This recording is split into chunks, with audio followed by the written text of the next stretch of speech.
Welcome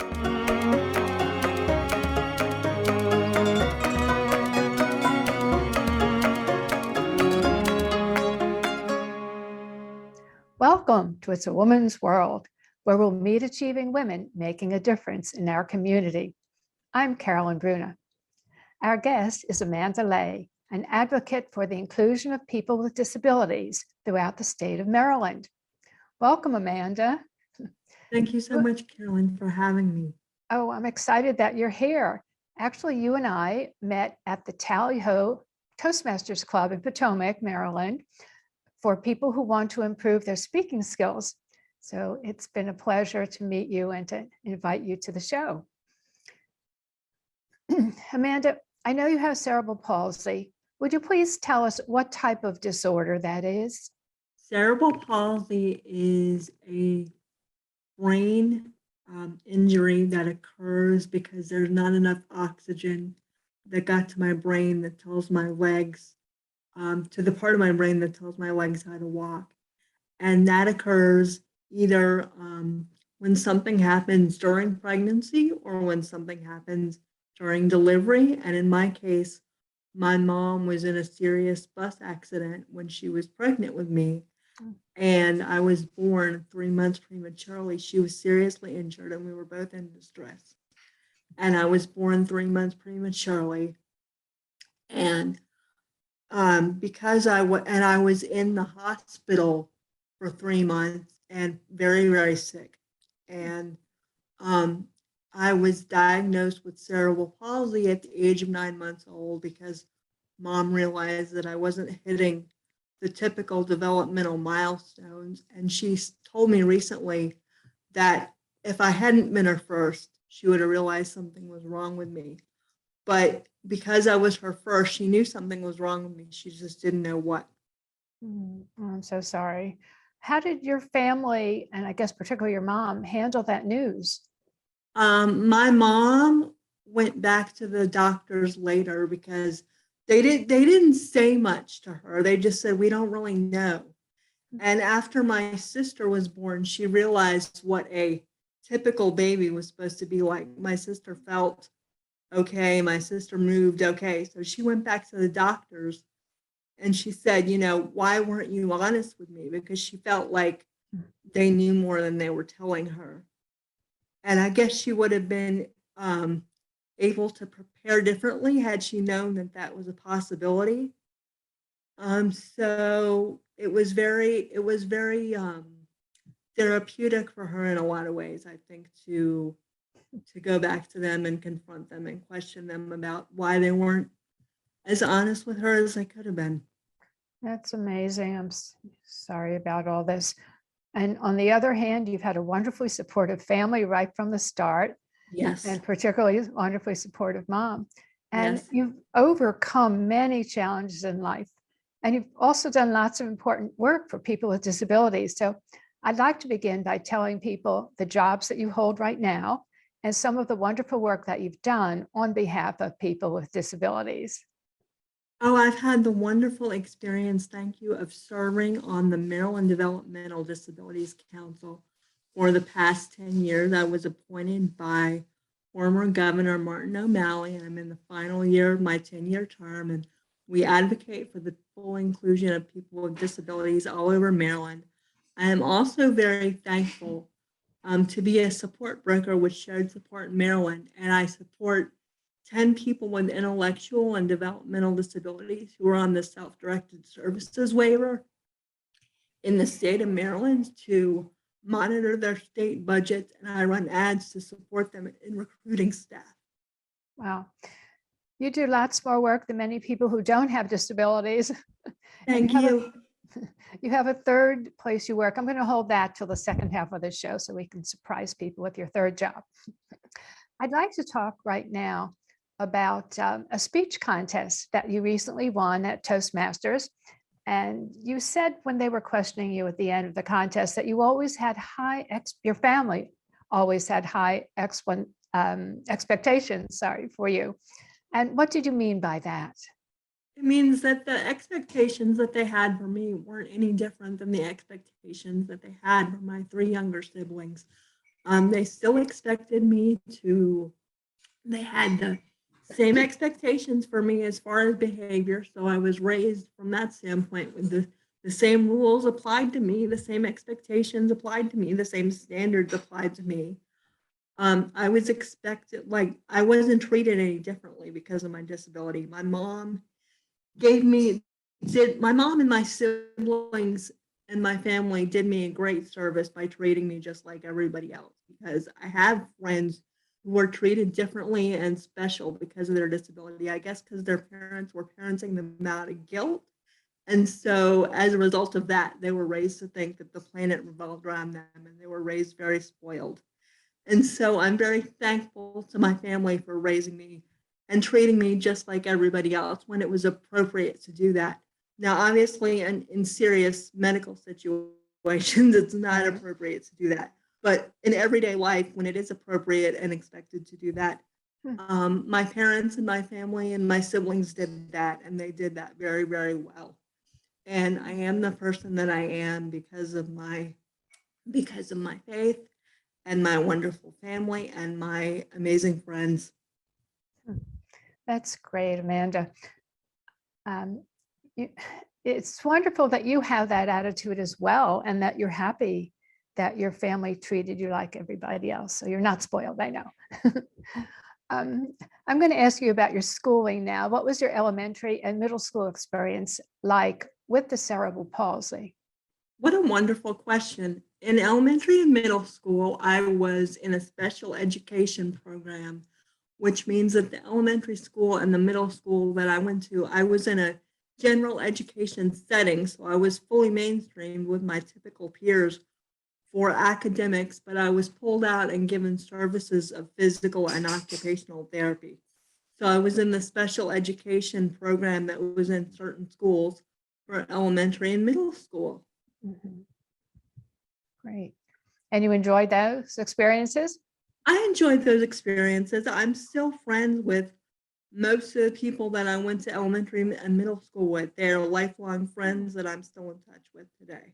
That's wonderful. And actually, I'm going to just throw in here, I do see you on Facebook now and then. You have lots of followers and lots of friends. So let's move on to high school.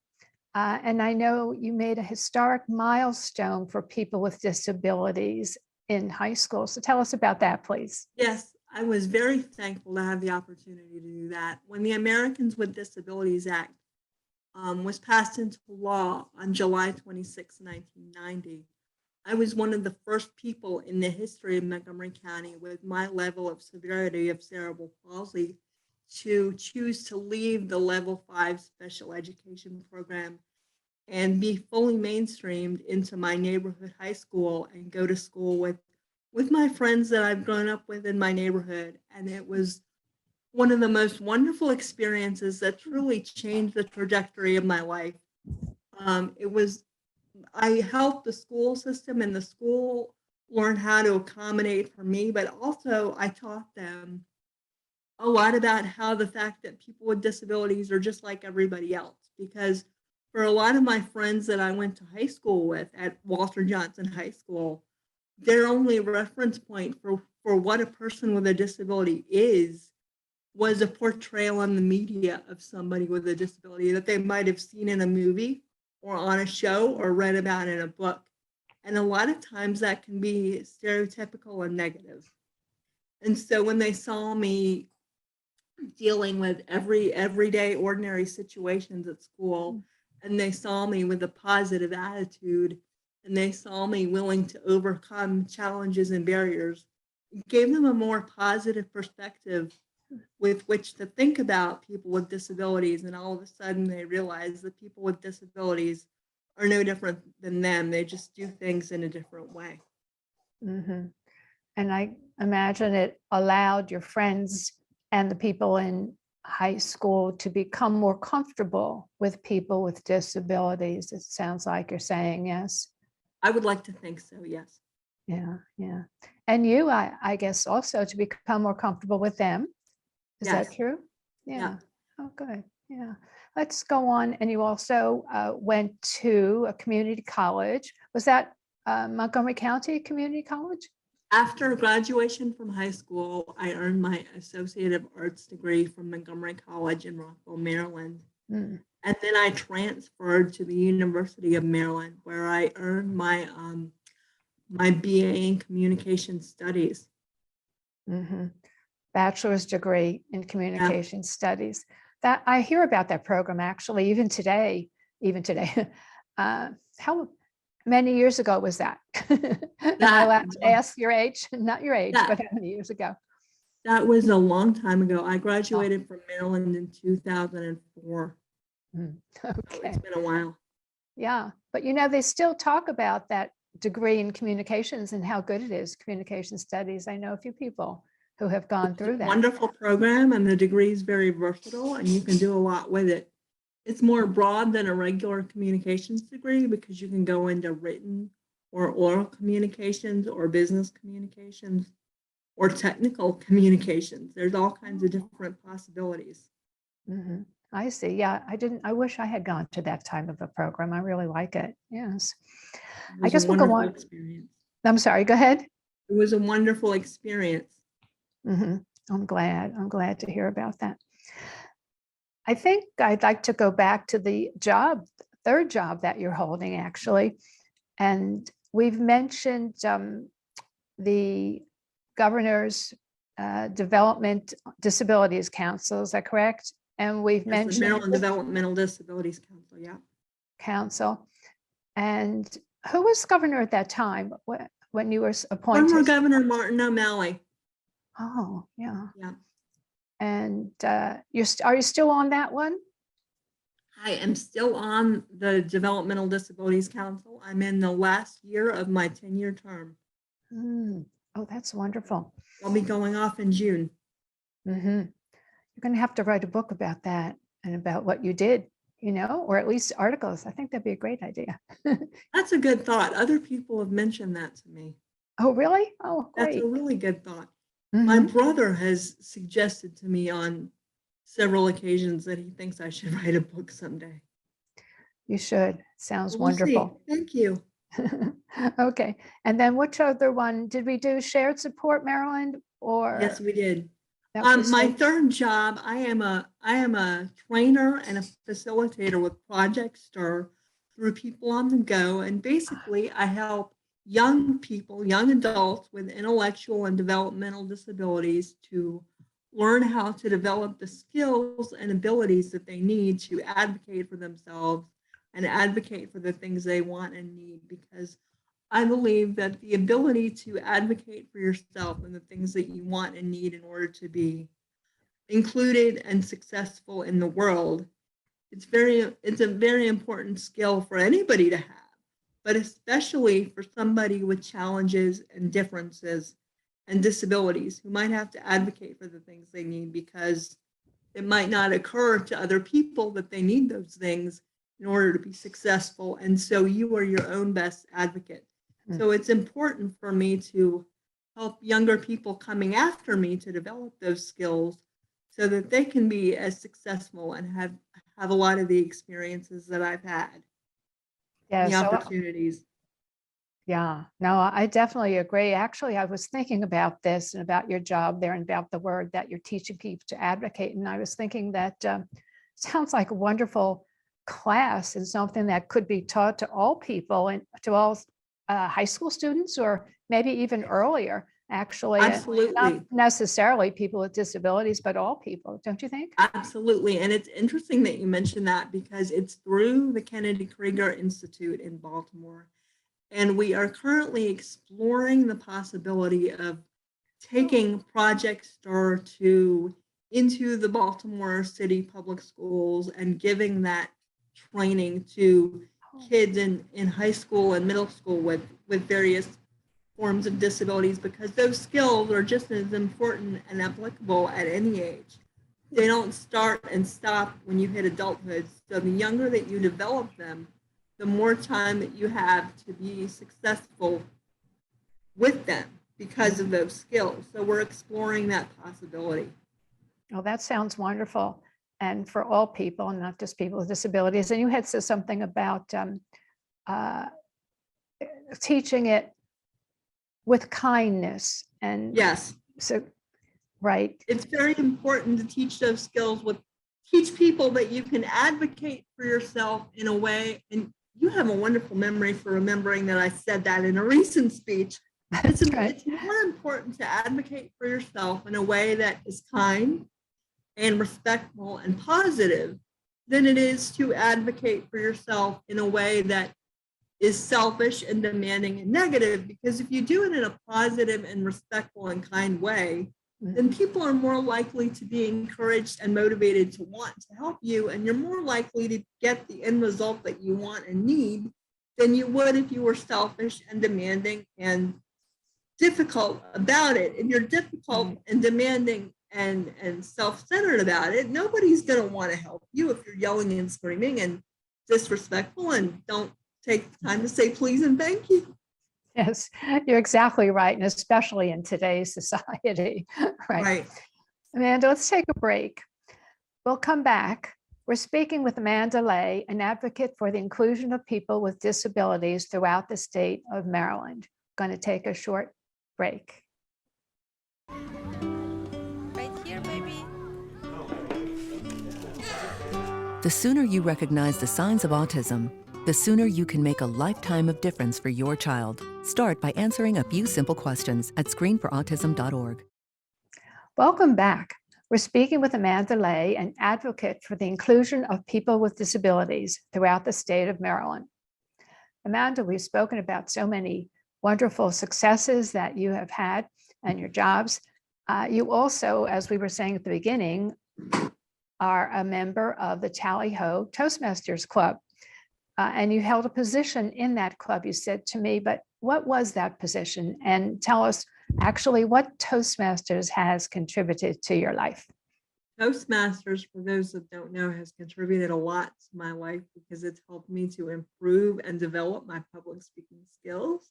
I've been a member of our Toastmasters Club for 18 years, and previously I was vice president of public relations, which means that I was responsible for putting out our events on Facebook and Twitter so that other people would know about our meetings and the events and the things that were coming up in our club so that they could visit or participate and hopefully join. Toastmasters has been a wonderful experience, and that's how we met and became friends, and I'm so very thankful that we did.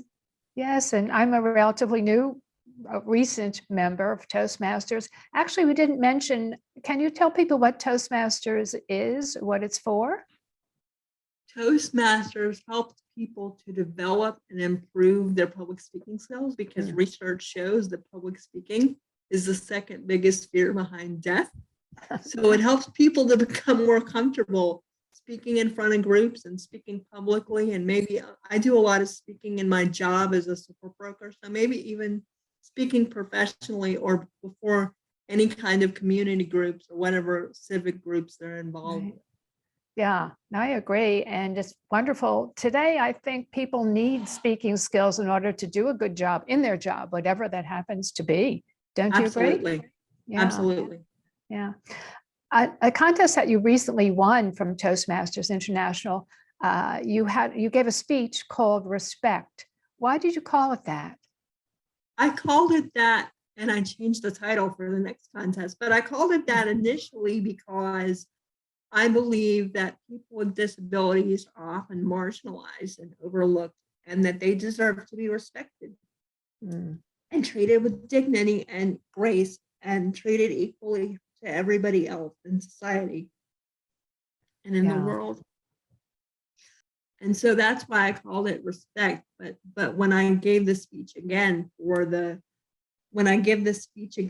upcoming division contest, because I won and I'm representing our club in the division contest, I changed the title to be more appropriate to the content of the speech. I see.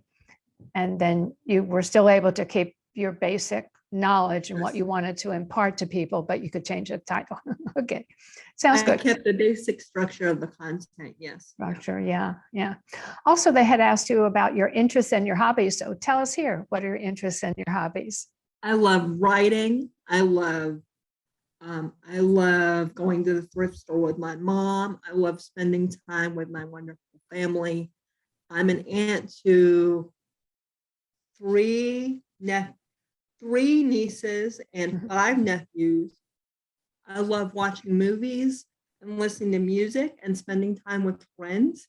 And a hidden talent that I have is if you play a snippet of music, I could tell you the artist, the title, the genre, and the year it was released. And it's funny because my siblings will often call me up when they're out with friends and play a song on the radio for me and ask me who sang that song. And when my brother was in college, it won him a contest. Oh, I love that. That's very good. I like your hidden talent. I don't have a talent for that. I wish I did. Good. You know what's interesting? I was surprised, but I heard you say that you considered Dr. Martin Luther King as a mentor to you. And can you explain why? That's very interesting to me. Absolutely. Dr. King is one of my mentors that I would love to have had the opportunity to meet because he advocated for the justice and equal treatment and full inclusion and equality of African Americans into society, similarly to the way that I advocate for justice and equality and full inclusion of people with disabilities in society. People with disabilities, any kind of disability, whether it's physical or intellectual or emotional, they're often overlooked and marginalized and not given the opportunity to have a voice and a say. And I think it's very important to do my little part of work in a much bigger mission to enable them to have that say and that voice and feel included and equal in society, because people with disabilities are no different than anybody else. Well, you're right. What a wonderful contrast and comparison. That's very important. Yeah. You also mentioned when we were talking a bit ago about making choices, and what do you think about in order to make what you do think about in order to make those choices, and about how this compares with everyone today going through the COVID epidemic and having to make choices, which perhaps people didn't have to do so much before. So explain all that, please. What a wonderful question. I think one of the few blessings of this pandemic is that everybody else, as a result of the pandemic, has had to view their life from a perspective that I, as a person with a disability, have always had to view my life from the day that I was born, which is, how is this choice going to impact my health and my well-being in my future? Is it going to impact it positively or negatively? And if it's going to impact it negatively, then do I want to choose to do this thing? So being forward thinking and having those 3 factors in mind has influenced the choices that I make for the better. Not to say that I'm perfect, because I'm certainly not perfect, and I made my share of mistakes. We're all human. But it guides me in the criteria that I use in order to make the best choices for my life. Yeah. My family helps me to make good choices. My faith and my belief system helps me to make best choices for myself, but also those criteria guide me when I'm trying to decide if the decision that I'm making is the best decision for my health and my well-being in my future. Right. That's wonderful. Health, safety, and well-being, which now everyone going through this pandemic needs to consider. So things you've considered your whole life.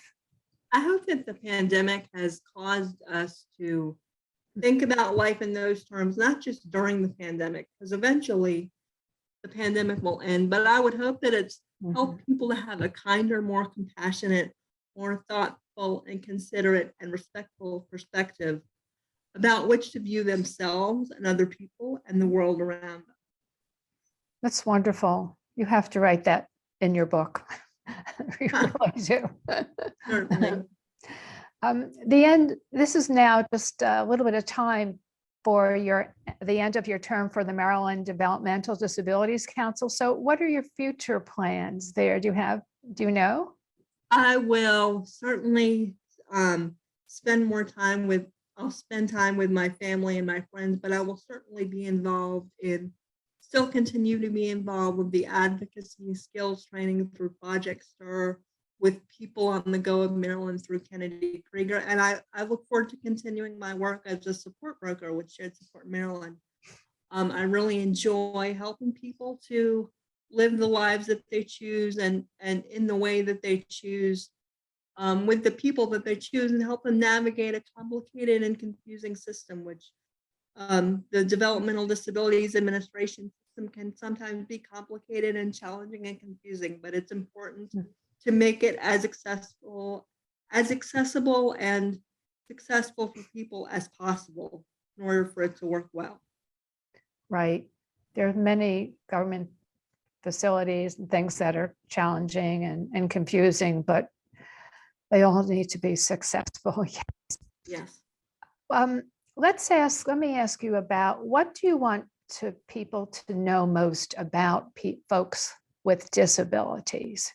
The most important thing that I would say that I want others to know about people with disabilities is that everybody has a heart, everybody has feelings, everybody has potential and possibilities and goals and dreams and hopes. And really, people with disabilities are no different from you. They just do things in a different way. So the best thing that you can do for a person with a disability is not to treat them differently than anybody else. Treat them the way that you would want to be treated, with kindness and thoughtfulness and respect and grace and dignity.